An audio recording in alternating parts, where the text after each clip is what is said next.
Let's talk education. And today, we're chatting about promoting self-directed learning among students. Now, parents, you may be asking yourself, what is self-directed learning? Well, that's why I'm here, right? So we're sharing information today.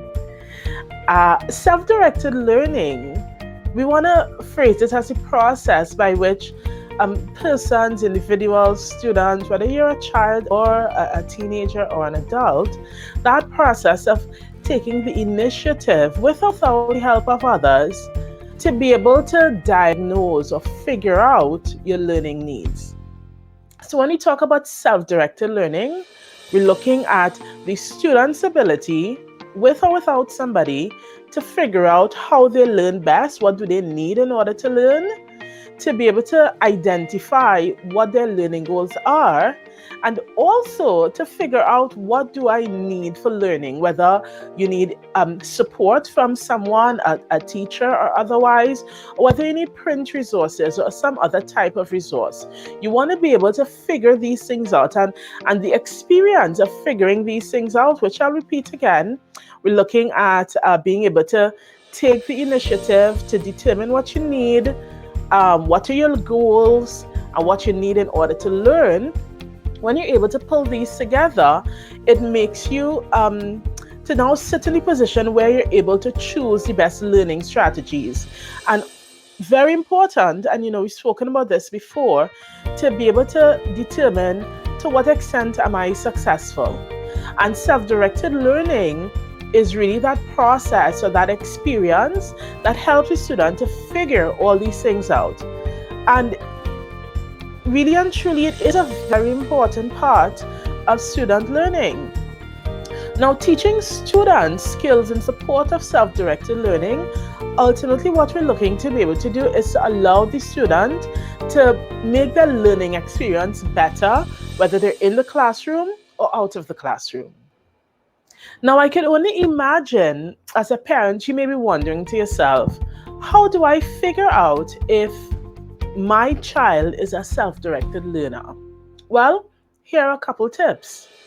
Self-directed behaviors among students show up when the students start taking initiative. They show up when we see self-discipline and we see responsibility for learning, meaning that the student, him or herself, is able to say, here's what, this is what I need to do, whether because they figured it out on their own or because the teacher gave an assignment, or as a parent, you give an assignment. They're able to sit and say, I know what I have to do, I'm going to do it. That's a huge part of self-directed learning, the behavior. Yeah? And so as a parent, if you're trying to figure out, is my child a self-directed learner, or is my child demonstrating behaviors associated with self-directed learning, a great place to start is being able to ask, is my child disciplined? And is my child taking responsibility for learning? And that's a great starting point. So let's give an example. A student could demonstrate self-directed behavior when he or she pre-reads the textbook, meaning that we know we're going on to do this topic. Let me decide to read before I go to class, before I go to school the next day. We're pre-reading. Yeah? This is a form of self-management because the student is understanding, listen, I need to know a little bit about this topic before I go to class. And if I go into my textbook or I go online and I do some research, it would help me to be prepared for whatever Miss or Sir is going to do in the next session. Yeah? Now, during the student study session, you find a student could use their textbook with their notebook and they could review their work. So again, another point in saying, oh, what is this self-directed behavior for? Or how is it used? Is to say, hey, let me recognize what are the resources that I have available to me. I have my textbook, I have my notebook, I can do online research. Let me pull it together and read. Another example, let's say, of self-directed behavior is where a student could choose to say, here's what, this distracts me, or Okay, if I'm home and I'm learning and the TV is on, I can't concentrate, so I'm going to choose to take the television off. Yeah. Or if I'm home and the radio playing is gonna cause me to lose my focus, mommy, please could you take the radio off? Or brother or sister, I can't talk to you right now, I'm trying to get my work done. The ability to discipline yourself, to avoid distractions, follow an outline is part of self-directed learning behaviors. Because what you're doing, or rather what the student is doing in that moment, is paying attention to how the behaviors around him affects his ability or her ability to learn, and how his or her, the child's behavior, affects others and their ability to get their work done. Yeah? So another student could take responsibility for learning by maybe studying for a weekly quiz or a monthly quiz, or being able to say, this is a challenge for me. I want to improve in this area. That is also a part of self-directed learning, because it is what we would call a self-modifying action, because it would help the student perform better as they continue on with their studies. Now, as parents or as persons encouraging education, encouraging learning, we too could become more self-directed, because we become more self-directed when we take into consideration how different principles could apply either in the home or in the classroom. And how do we do this? For example, parents, you could become self-directed even in your behavior by establishing what are the goals. So, okay, the kids are home, they have to get their schoolwork done. What are the goals for the week? What's the goal for the day? Because when we are able to communicate with children and establish clear goals, it gives them a sense of direction as to how to move forward.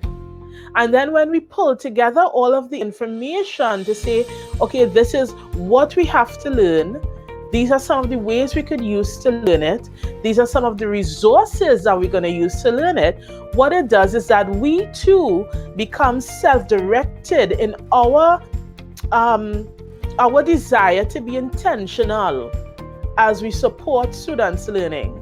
So keep in mind the process that the child goes through to be disciplined for learning, and the process that the parent goes through to be disciplined in encouraging learning is very similar, because both the child and the parent need to go through some similar principles, as we mentioned, such as setting clear goals, figuring out what the goals are and what the resources are that you need, and pulling them together so we could all be intentional to be disciplined and to manage our time well. So in other words, we want to manage ourselves, we want to monitor ourselves, and we want to modify or adjust how we do as we go along. Because remember, we talked about checking for outcomes, checking to figure out, is this thing working? Is my child remembering? Is my child being able to move forward? So we want to check for all these things.